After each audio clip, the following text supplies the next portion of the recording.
Welcome to Alexandria, planning of the city. Alexander's plan to build his great city began with a verse from Homer's Odyssey. There is, in front of Egypt, in the sea with many swells, an island called Pharos.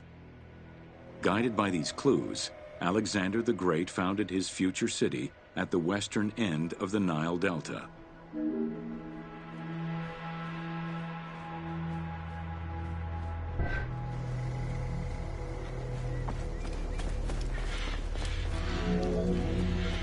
Though Alexander considered this location ideal for his great city, it presented considerable challenges.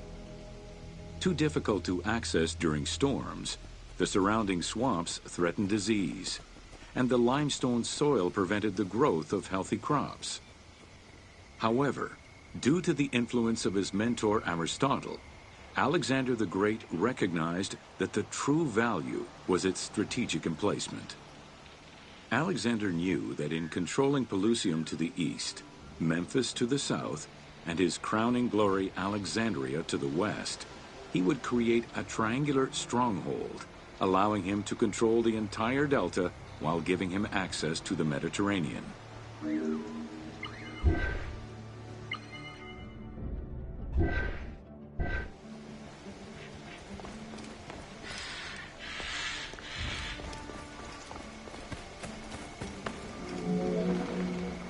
The Great Walls of Alexandria had a humble beginning. Lacking chalk to outline the future city's foundations, architects were forced to use flour instead. Clouds of migrating birds swept down and ate the flour, erasing the plans. This prompted Alexander to seek guidance from the oracles, who reassured him that his future city was destined to feed a large population.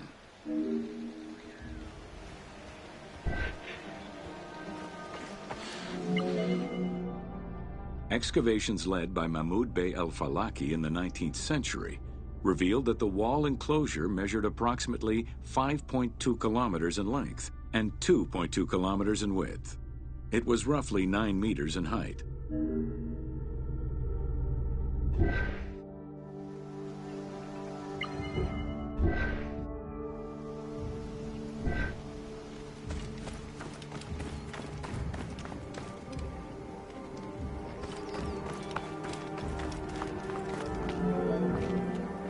These formidable ancient walls would resist a number of attacks, including fending off the king of Syria in 169 BCE. It wasn't until 295 CE that they eventually fell to Roman Emperor Diocletian, and this only after 8 months of relentless assault. Whoa!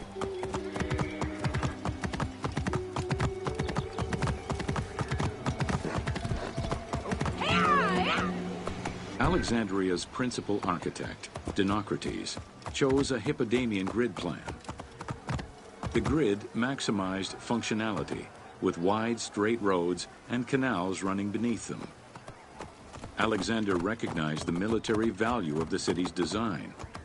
The wide, parallel streets gave him optimal surveillance of the city, while allowing the unobstructed flow of troops. Whoa. A central corridor ran from the Mediterranean's north port down to Lake Mareotis to the south. This thoroughfare acted as an unobstructed link for commercial trade and travel between the two ports. Many of the streets were bordered with grand buildings and parks, including Canopic Street, with its impressive gate bordering the eastern end.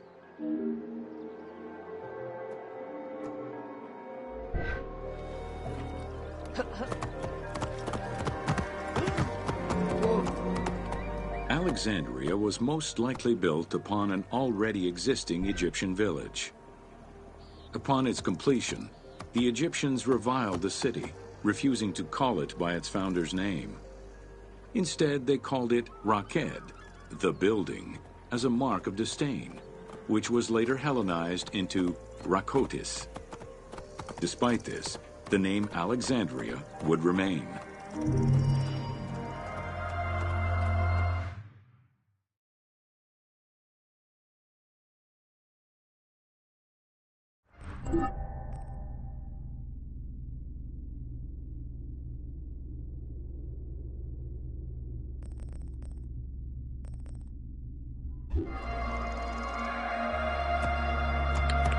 Whoa!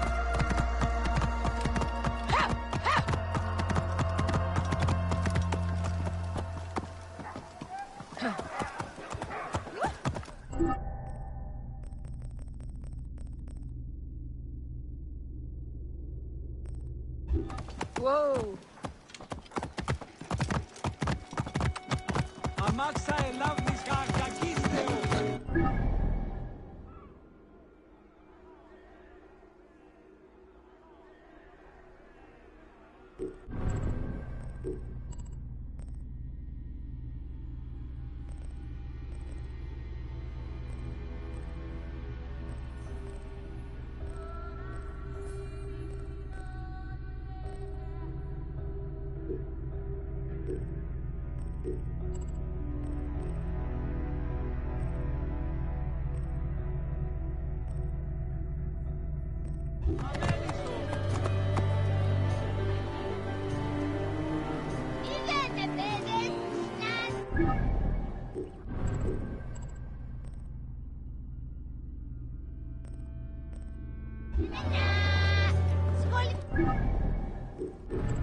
Whoa!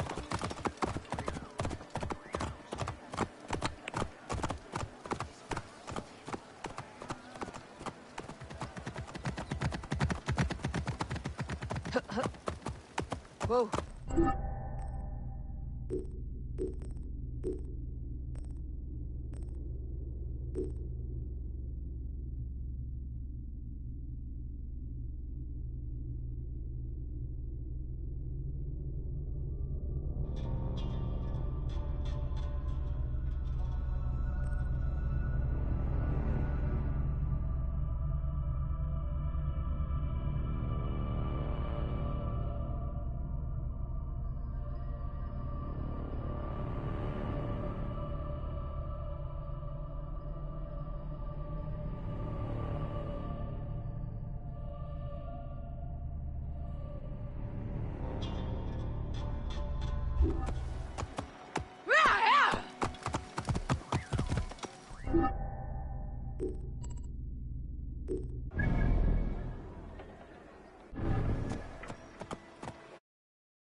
You